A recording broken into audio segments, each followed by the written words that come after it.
오늘 하나님께서 우리에게 주시는 말씀을 우리 같이 보도록 하겠습니다. 사도행전 10장 1절에서 48절 말씀인데요. 세번역 성경으로 여러 부분을 다 읽지를 않고 어느 부분을 읽도록 하겠습니다. 화면을 보시면서 저와 여러분이 한 절씩 교독하고 그리고 마지막 절은 합독하겠습니다.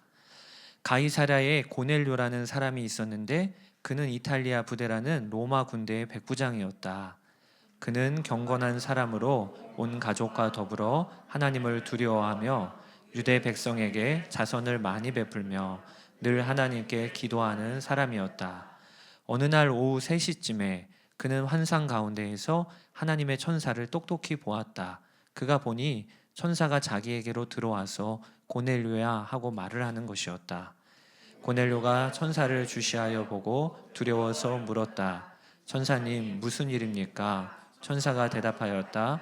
내 기도와 자선 행위가 하나님 앞에 상달되어서 하나님께서 기억하고 계신다. 이제 요바로 사람을 보내어 베드로라고도 하는 시몬이라는 사람을 데려오너라. 이튿날 저들이 길을 가다가 요바에 가까이 이르렀을 때에 베드로는 기도하려고 지붕으로 올라갔다. 때는 오정쯤이었다. 그는 배가 고파서 무엇을 좀 먹었으면 하는 생각이 들었다. 사람들이 음식을 장만하는 동안에 베드로는 황홀경에 빠져 들어갔다. 그는 하늘이 열리고 큰 보자기 같은 그릇이 내 기퉁이가 끈에 매달려서 땅으로 드리워져 내려오는 것을 보았다. 그 안에는 온갖 네발 짐승들과 땅에 기어다니는 것들과 공중의 새들이 골고루 들어 있었다. 그때에 베드로야 일어나서 잡아먹으라 하는 음성이 들려왔다. 베드로가 대답하였다. 주님, 절대로 그럴 수 없습니다. 나는 속되고 부정한 것은 한 번도 먹은 일이 없습니다. 그랬더니 두 번째로 음성이 다시 들려왔다. 하나님께서 깨끗하게 하신 것을 속되다고 하지 말아라. 이런 일이 3번 있은 뒤에 그 그릇은 갑자기 하늘로 들려서 올라갔다. 베드로가 자기가 본 환상이 대체 무슨 뜻일까 하면서 속으로 어리둥절하고 있는데 마침 고넬료가 보낸 사람들이 시몬의 집을 찾아서 문 앞에 다가섰다. 그들은 큰 소리로 베드로라고 하는 시몬이 여기에 묵고 있는지를 묻고 있었다. 베드로가 그 환상을 곰곰이 생각하고 있는데 성령께서 말씀하셨다. 보아라, 3사람이 너를 찾고 있다. 일어나서 내려가거라. 그들은 내가 보낸 사람들이니 의심하지 말고 함께 가거라. 베드로가 입을 열어 말하였다. 나는 참으로 하나님께서는 사람을 외모로 가리지 아니하시는 분이시고 하나님을 두려워하며 의를 행하는 사람은 그가 어떤 민족에 속하여 있든지 다 받아주신다는 것을 깨달았습니다. 하나님께서 나사렛 예수에게 성령과 능력을 부어주셨습니다. 이 예수는 두루 다니시면서 선한 일을 행하시고 마귀에게 억눌린 사람들을 모두 고쳐주셨습니다. 그것은 하나님께서 그와 함께 하셨기 때문입니다. 이 예수를 두고 모든 예언자가 증언하기를 그를 믿는 사람은 누구든지 그의 이름으로 죄사함을 받는다고 하였습니다. 베드로가 이런 말을 하고 있을 때에 그 말을 듣는 모든 사람에게 성령이 내리셨다. 함께 읽겠습니다. 할례를 받은 사람들 가운데서 믿게 된 사람으로서 베드로와 함께 온 사람들은 이방 사람들에게도 성령을 선물로 부어주신 사실에 놀랐다. 아멘. 하나님의 말씀입니다. 오늘 사도행전 10장은 제 개인적으로는 참 간증이 있는 요절 말씀입니다. 그것이 44절인데요. 베드로가 이런 말을 하고 있을 때 그 말을 듣는 모든 사람에게 성령이 내리셨다. 이 말씀이 제 인생 요절이라니입니다. 좀 여러분 의아하시죠? 이 말씀이 왜 인생 요절인가? 저는 한동안 설교 무용론에 깊이 빠져 있었어요. 제가 중고등부 사역을 담당했을 때에 설교에 대한 회의가 들더라고요. 아이들이 일주일 내내 세상에 살면서 세상의 가치관과 소리에 젖어 살다가 오잖아요. 그런데 단 하루 주일에 그것도 예배에 와서 20-30분 말씀을 듣는다고 이 말씀이 아이들에게 어떤 영향력이나 끼칠 수 있을까? 그런 생각이 들더라고요. 그리고 또 주일 오전에 예배 시간이었는데 꼭 와서 아이들이 이렇게 자요. 또 이렇게 보이는 데서 자요. 그러면 그 모습을 보면 지금 돌아보면 주일 오전 10시에 중고등부 아이들이 얼마나 피곤한 시간이겠어요. 그러니 한두 사람 조는 일이 있을 수도 있는 거죠. 그런데 그 당시에는 제 기준이 높았나 봐요. 그래서 내 말씀이 하나도 들리질 않나 보다. 그리고 어떻게 결론으로 갔냐면 나는 말씀 사역에는 소질이 없나 보다. 그래서 저희 아내한테 뭐라고 이야기를 했냐면 나는 말씀 전하는 이런 일반 목회가 아니고 특수 목회를 좀 해야 될 것 같아. 왜냐하면 말씀 전하는 일은 소질이 좀 없는 것 같다. 그런데 그때 하나님이 저에게 이 사도행전 10장 말씀을 만나게 하신 거예요. 어느 날 사도행전 10장을 묵상을 하고 읽는데 오늘 본문에 보니까 베드로가 설교를 할 때 주의 성령이 고넬료 집안에 임하는 장면이 오늘 본문이에요. 그러니까 이 말씀을 읽다가 깜짝 놀랐어요. 저는 설교는 무슨 능력이 있을까? 20-30분 말씀 사역을 감당하는 일이 과연 효과가 있을까? 그런 생각을 했는데 오늘 본문 말씀을 통해 하나님이 제 마음에 감동을 그때 주셨던 것이 말씀 사역은 영광스러운 일이란다. 말씀 사역은 이렇게나 중요한 것이란다. 베드로가 설교할 때 그때 성령님이 고넬료의 모든 집안의 사람들에게 임하였던 이것을 보면서 말씀 사역을 포기하지 말아라. 오히려 기도할 것이 하나님 목회를 하면서 이 말씀 사역의 영광을 맛보게 하여 주십시오라고 기도하라. 그래서 제가 특수 목회 안 하고 지금 이렇게 여러분 앞에 서 있는 거예요. 제 평생의 기도 제목이에요. 설교 사역이 영광스러운 일인데 그 영광을 맛보게 해 주십시오. 여러분 사도행전에 보면 성령님이 임하시는 역사가 다양하게 나옵니다. 먼저 사도행전 2장에 보면 오순절날 마가다락방에서 120명의 문도가 기도를 하고 있을 그때 성령이 임해요. 그러니까 이걸 보면서 우리가 알게 되는 것은 기도는 강력한 성령의 기름 부으심의 통로라는 거예요. 그런데 그뿐만이 아닙니다.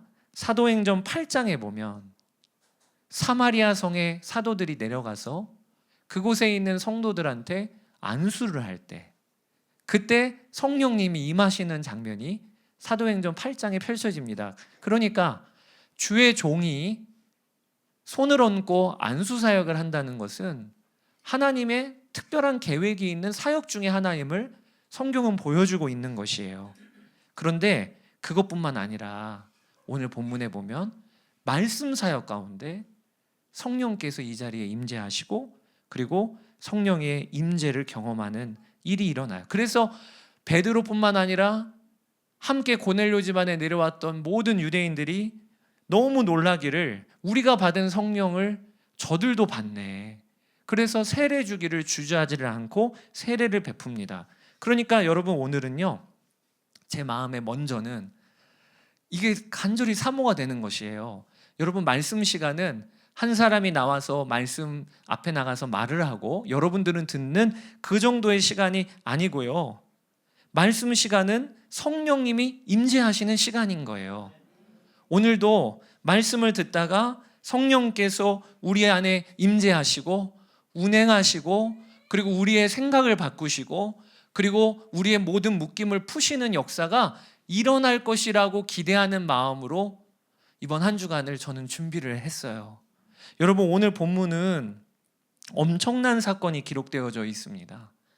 인류 역사로 보나 교회사적으로도 이전과 이후가 완전히 구분이 되는 분기점과 같은 사건이 벌어졌어요.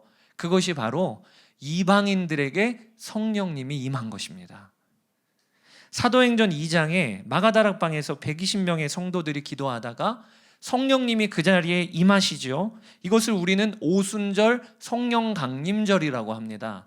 그런데 이때는 유대인들에게 임한 것이었어요. 근데 오늘 본문은 오순절 성령 강림이 이방인들에게 그대로 재현되어져 있음을 기록하고 있는 본문입니다. 그래서 학자들은 오늘 사도행전 10장을 이방인의 오순절 사건이라고 부를 정도예요. 여러분, 어떤 점에서 오순절 성령 강림과 똑같은가? 44절 45절을 함께 읽어보실게요. 같이 읽겠습니다. 베드로가 이런 말을 하고 있을 때 그 말을 듣는 모든 사람에게 성령이 내리셨다. 할례를 받은 사람들 가운데서 믿게 된 사람으로서 베드로와 함께 온 사람들은 이방 사람들에게도 성령을 선물로 부어주신 사실에 놀랐다. 어떤 점에 오순절 성령 강림절과 똑같은가? 고넬료 집안의 모든 사람이 성령을 받았다는 거예요. 그 고넬료 집안 사람들뿐만 아니라 그 집에서 일하는 하인들까지, 그 집안에서 들어온 모든 유대인들까지 한 명도 예외가 없이 성령을 받았다는 거예요. 이게 사도행전 2장의 오순절 마가다락방에 일어난 일과 똑같은 일이에요. 예외가 없어요. 또 두 번째, 성령이 임하시는 것이 눈에 보였다는 것입니다. 사도행전 2장에 불의 혀가 갈라지는 것처럼 각 사람의 머리 위에 있더라 라는 그 눈으로 보이는 성령의 임재가 있었죠. 오늘도 똑같아요. 베드로와 그와 함께 온 유대인들이 눈으로 보았어요. 성령님이 지금 임하셨다. 성령님이 내려오셨다. 그래서 그들이 세례를 베푼 겁니다. 그러니 오늘 본문에 보면 오순절 마가다락방의 역사가 그대로 재현되고 있는 것이죠. 이것을 부흥이라고 한다고 말씀을 드렸죠. 부흥은 하나님이 이 자리에 임재하시는 겁니다.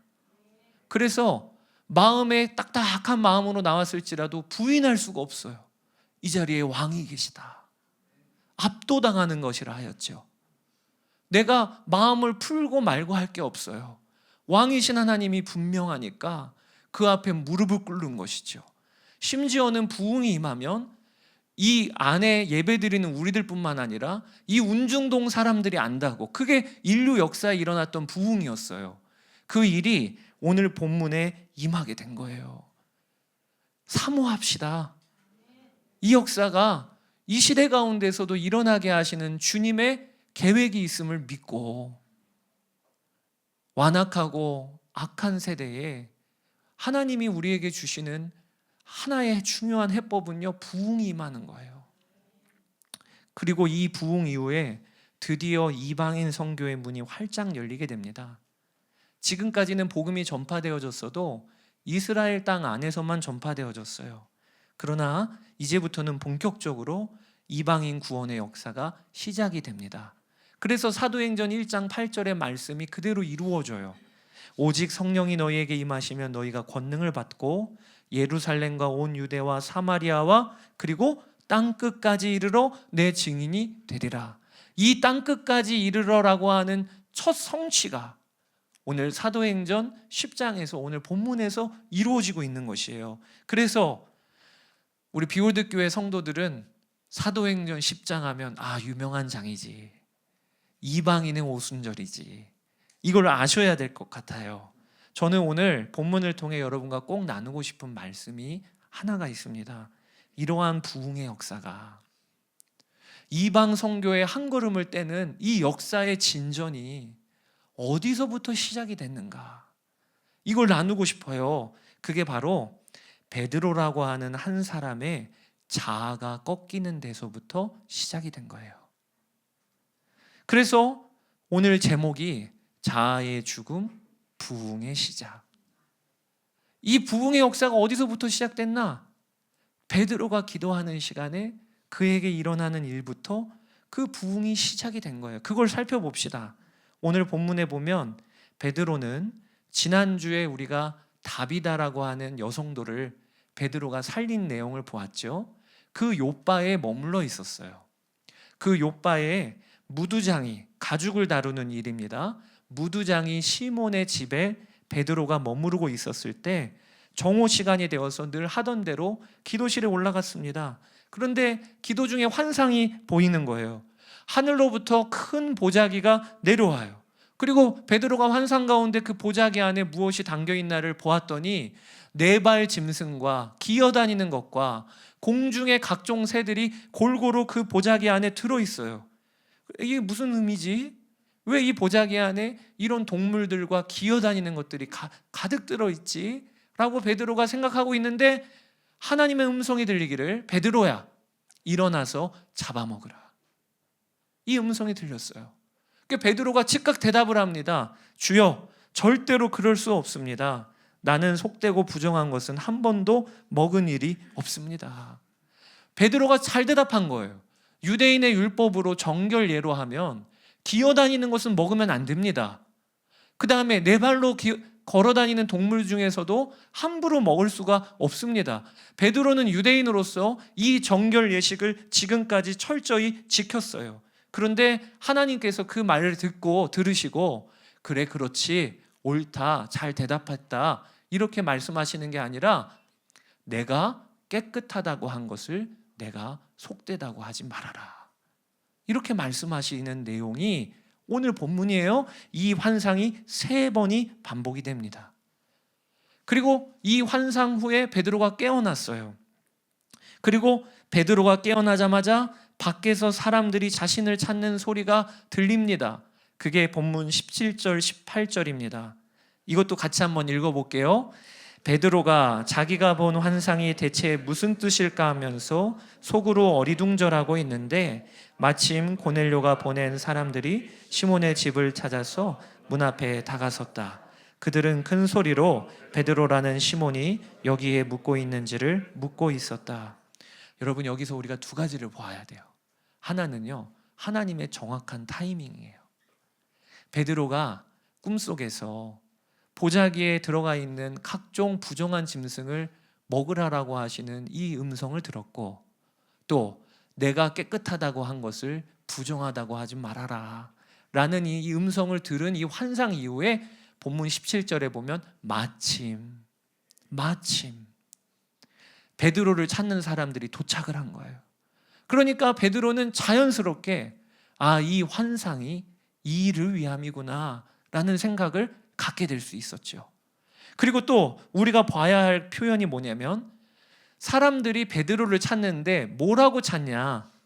여기 베드로라 하는 시몬이 있습니까? 이런 표현을 했어요. 베드로라 하는 시몬이 있습니까? 여러분, 이런 표현은요 구약 신약 성경에 드문 표현이에요. 베드로면 베드로, 시몬이면 시몬, 혹은 시몬이라 하는 베드로, 이런 표현은 있는데요, 베드로라 하는 시몬이 있습니까? 이것은 하나님께서 가르쳐 주신 거예요. 어떻게 가르쳐 주셨냐? 지금 가이사랴에 있는 고넬료가 기도하다가 사람을 보내서 요바에 베드로라 하는 시몬을 찾으라. 그래서 이 명령을 받고 이 심부름꾼들이 그대로 이 집에 시몬이 있습니까? 이렇게도 안 하고, 베드로라 있습니까? 이렇게도 안 하고, 베드로라 하는 시몬이 있습니까? 라고 찾은 거예요. 여러분, 이렇게 왜 하나님께서 지시하셨을까요? 시몬은요 원래 그의 이름이었잖아요. 근데 그 시몬은 들으심이라고 하는 뜻이었는데, 이 시몬은 어떤 사람이었냐? 귀에 들리는 대로 좌충우돌하면서 흔들렸던 사람이에요. 그게 시몬이었어요. 그런데 예수님께서 그에게 뭐라고 이름을 붙여주셨죠? 너는 반석이야. 흔들리지 않는 이 반석이야. 내가 이 반석 위에 교회를 세울 거야 라고 베드로라고 이름을 붙여주셨잖아요. 그러니까 베드로와 시몬이라고 하는 이 이름의 뜻에는 베드로가 듣기에는 너무 분명한 하나님의 도전이 있는 것입니다. 베드로라 하는 시몬. 이야기를 들을 때 베드로가 어떤 생각을 했을까요? 맞아, 나도 시몬인데 하나님이 나를 베드로라 불러주신 거잖아. 나도 흔들릴 수밖에 없는 사람인데 예수님이 나를 반석이라고 여겨주신 거잖아. 베드로라고 하는 시몬이라는 말 속에 베드로는 문득 그 생각이 들었을 거예요. 그때 이방인들이 자신을 찾은 겁니다.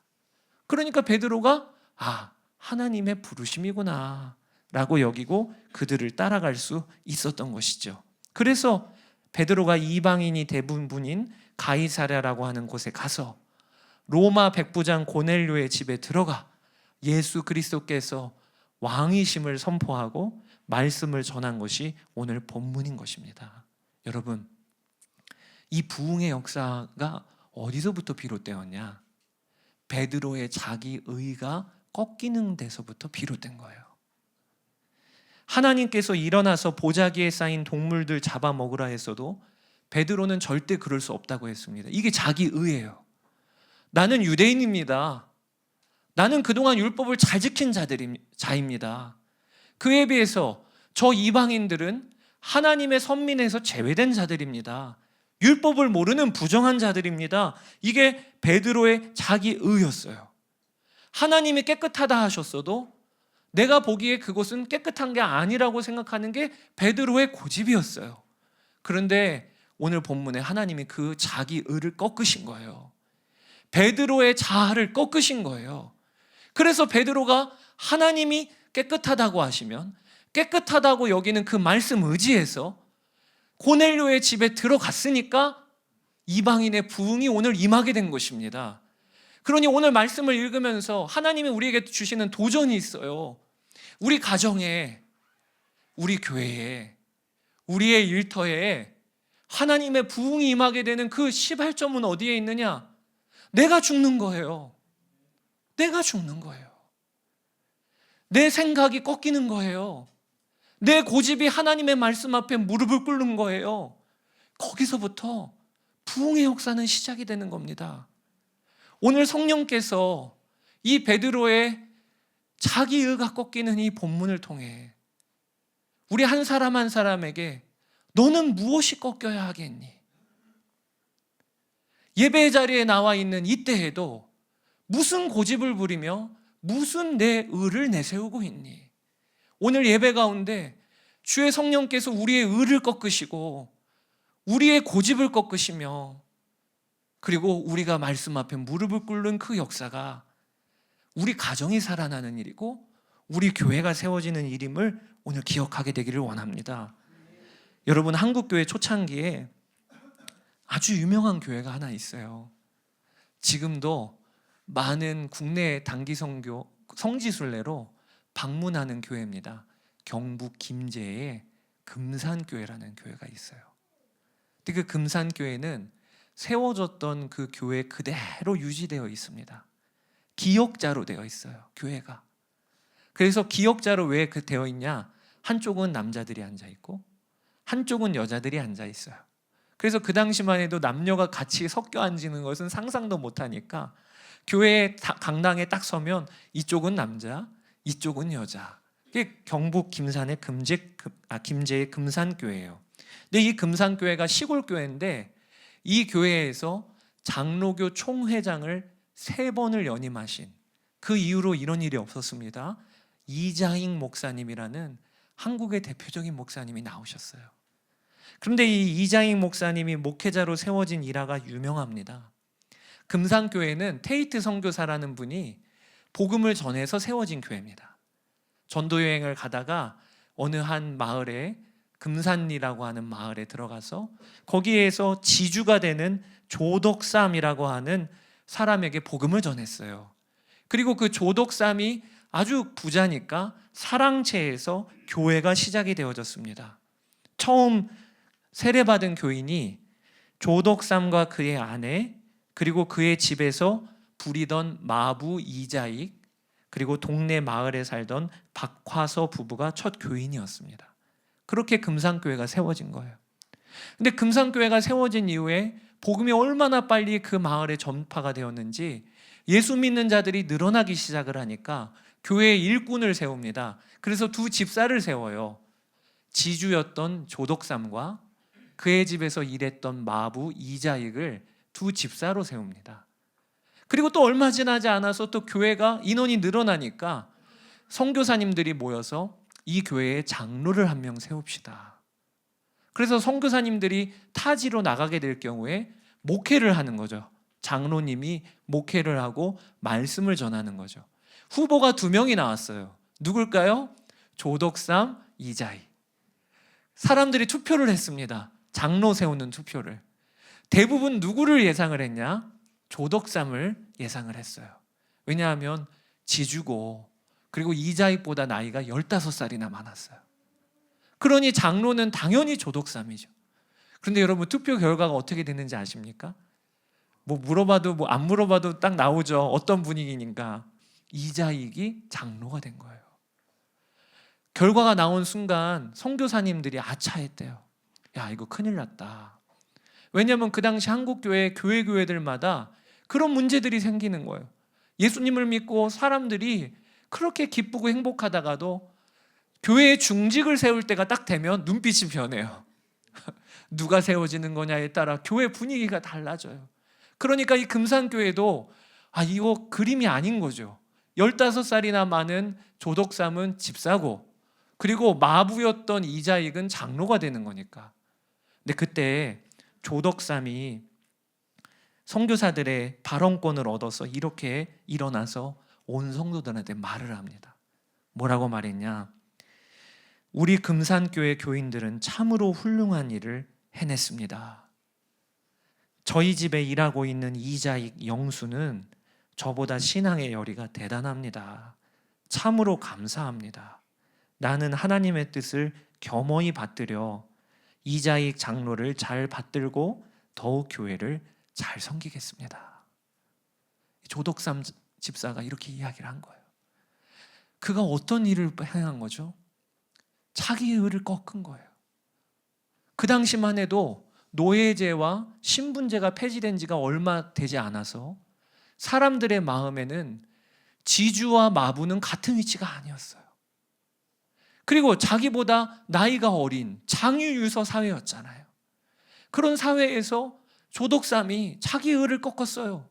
내가 장로 돼야지, 내가 대표여야지 라고 하는 생각을 꺾고 이자익 집사를 장로로 그가 맞아들였어요. 뿐만 아니에요. 평양신학교로 그 마부였던 이자익을 조덕삼 집사가 보내드립니다. 그리고 학비를 다 대줘요. 거기에서 이자익 장로가 목사 안수를 받습니다. 그리고 금산교회 2대 목사로 조덕삼 집사가 그 이자익 목사를 초빙합니다. 그리고 거기에서 목회를 하면서 나중에는 조덕삼 이분도 장로로 세워져요. 이 교회가 금산교회예요. 이 금산교회가 어떤 일화가 있냐면 6.25 때 금산리가 다 탈 때 사람들이 이 금산교회만은 태우지를 않았대요. 왜냐? 좌익이냐 우익이냐 할 것 없이 이 교회는 우리 교회라, 이 교회는 내 교회라, 이렇게 여기니까 교회를 지켰던 거예요. 그래서 우리가 지금도 그 경북 김제에 가면 금산교회가 그대로 보존되어 있는 거예요. 여러분, 교회 안에, 비월드 교회 안에 이 역사가 일어나는 일이 얼마나 기대되는지요, 제 마음에. 하나님, 비월드 교회가 그런 금산교회 같이 되게 해주세요. 우리 안에 어떤 일을 결정하기에 앞서 누구를 대할 때 내 의와 내 자아가 꺾여서, 그리고 내 판단과 내 고집이 앞서지 않고 주님이 앞서시는 그 결정을 하는 교회, 그 결정을 하는 가정, 그러면 하나님께서 세워주세요. 여러분, 오늘 우리가 말씀을 통해 붙들 것은 가정과 속회에서 내 자아가 죽는 일이, 그게 가정과 속회를 살리는 길이다. 여러분, 그러면 자아가 어떻게 죽을까요? 죽어야지. 저 사람은 죽여야지. 이러면 죽는 겁니까? 아니에요. 자아가 죽는 가장 바른 길은요, 왕이신 예수님이 분명하면 자아가 죽는 거예요. 제가 선한목자교회에서 부교육자로 사역을 할 때 그런 간증을 드린 적이 있지만, 담임 목사님과 사모님을 모시고 운전을 합니다. 그러면요, 그 운전 시간은요, 저는 전혀 딴 사람이 돼요. 속도도 정확하게 지키고 교통법규도 일체 어기는 법이 없어요. 왜 그러죠? 제가 존경하는 분들의 함께 있으니까 통제를 받는 거예요. 제 자아가 죽지요. 마찬가지입니다. 여러분, 담임 목사인 제가 여러분 가정의 신방을 가면 여러분들은 자아가 그 순간은 죽으시는 거예요. 다 이렇게 물어보세요. 목사님 뭐 드시고 싶으세요? 목사님 어디로 갈까요? 아니 결정을 해주셔도 되는데 다 저한테 뭐 드시고 싶으냐, 또 어디로 갈까요? 물어보세요. 왜 그렇죠? 저를 그렇게 존중해 주시니까 그렇잖아요. 여러분, 왕이신 주 예수님을 우리가 존중하고 왕이신 주 예수님이 나와 함께 계심을 믿는 그 사람은 이미 자아가 죽은 거예요. 내 뜻대로 할 수가 없어요. 내 고집대로 할 수가 없어요. 거기에서 주님이 나를 통해 일하시게 되는 거예요. 제가 참 존경하는 태국의 황윤철 선교사님이 계세요. 황윤철 선교사님이 중국 시닝에서 티베트인들을 대상으로 사역을 하실 때 그런 간증을 하나 하시더라고요. 12월 25일에 성탄절 예배를 드리는데 어떻게 하면 의미 있는 예배를 드릴 수 있을까? 가족들과 함께 기도하다가 이번 성탄절 예배는 황화강의 원류로 가자. 황화강이 중국을 관통하는 강이잖아요. 그래서 그 황화강의 원류에서 우리 거기에서 중국을 위해 축복하자. 그래서 황화강 원류에 가서 예배를 드리셨답니다. 얼마나 은혜가 되던지 하나님 중국을 축복합니다. 하나님 이 강물이 흘러가는 곳마다 생명의 역사가 일어나게 해주세요. 이러면서 그렇게 예배하고 집에 돌아왔는데 집안에 또 홍수가 났답니다. 겨울이었는데 수도가 터진 거예요. 그래서 문을 열고 가보니까 집안에 물이 흥건하고요. 밑에 집 사람들이 뛰어 올라왔어요. 한국 같았으면 집주인이 책임지고 당연히 집주인이 수리해 주어야 하는데 아래층 아주머니가 얼마나 화가 나서 오던지 와서 위협을 하고 욕을 해대더랍니다. 나중에는 관리인 대동에서 같이 올라와서 험한 말을 해댔대요. 이게 뭐냐고.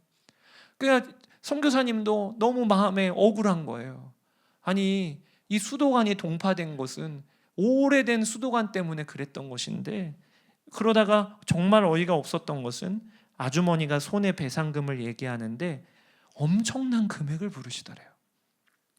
나도 중국에 와서 살아서 아는데 아니 아무리 외국인이라지만 어쩜 이렇게 어마어마한 손해배상을 요구하실까. 마음에 부글부글 끓더랍니다. 무시하네 나를. 외국인이라고 무시를 하네. 그리고 나서 아주머니 내려보내드리고 집에 와서 그 물 다 닦고 수습을 하다가 하나님이 마음에 내가 왜 이곳에 왔는가? 내가 방금까지 황하강 원류에서 중국인들을 축복하고 이 물이 흐르는 곳마다 생명의 역사가 이어달라고 했는데 아니 집에 오니까 물이 흘렀어요. 그 기도가 생각이 나는 거예요. 그러면서 하나님 마음에 너의 마음처럼 대처하지 말아라. 그리고 기도하고 나서는 아랫집에 그 선교사님이 찾아가셨대요. 똑똑하니까 아주머니가 문이 열고 아주 매몰차게 왜 왔냐고. 그때 이 선교사님이 아주머니 돈 전부 다 드리겠습니다. 눈이 동그래지시더래요. 그러면서 그 주핑 선교사님이 황윤철 선교사님이 뭐라고 얘기하셨냐. 아주머니 외국에서 사는 외국인들에게 정말 필요한 것이 무엇인지 아세요? 뭔데요? 돈도 필요하지만 더 필요한 것은 아주머니 같은 이웃입니다. 저는 아주머니를 잃고 싶지 않습니다. 제가 가지고 있는 돈 다 드리겠습니다.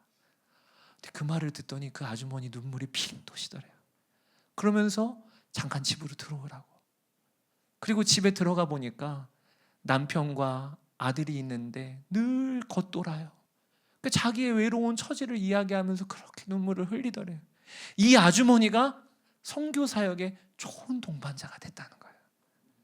제가 그 얘기를 들으면서 하나님 앞에 무릎을 꿇고 내 자아의 어떤 소욕대로 반응하지 않는 이 일이 정말 하나님께서 주시는 은혜의 역사의 통로가 되는구나. 여러분, 베드로가 왕이신 하나님의 말씀에 무릎을 꿇으니까 생명의 역사가 일어났듯 오늘도 우리 속회 모임 할 때 왕이신 하나님 앞에서 반응해 보세요. 가정에서도 우리가 왕이신 하나님 앞에 있음을 꼭 기억하세요. 그러면 자아는 죽어요. 내 뜻대로 할 수 없어요. 거기서부터 부흥은 시작되는 거예요. 저는 이제 6개월째 이 운중동에서 예배를 드립니다. 생각할수록 감사해요. 그냥 어디에서 예배 드릴지도 모르고 감리교 신학대학교에서 예배 못 드립니다 했을 때 정말 절망이었어요. 막막했어요. 어떻게 하지? 그런데 이렇게 운중동이 있어서 얼마나 좋은지. 아마 누가 보면 야, 저 사람은 진짜 복받은 목사야 이럴 거예요. 근데 제가 가장 큰 복이 뭔지 아세요? 이 6개월 동안에 제 의자가 2층 사무실인데 유기성 목사님 사무실 앞이에요. 그래서 제가 출근해서 앉아 있으면 그럼 유기성 목사님도 출근을 하십니다. 그러면 제가 인사를 하다가 현타가 와요. 나는 지금 뭐 하고 있는 거지?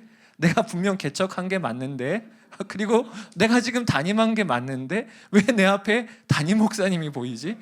그러면 저는 제 존재가 계속해서 나는 담임 목사인가 부목사인가 계속 그게 헷갈려요.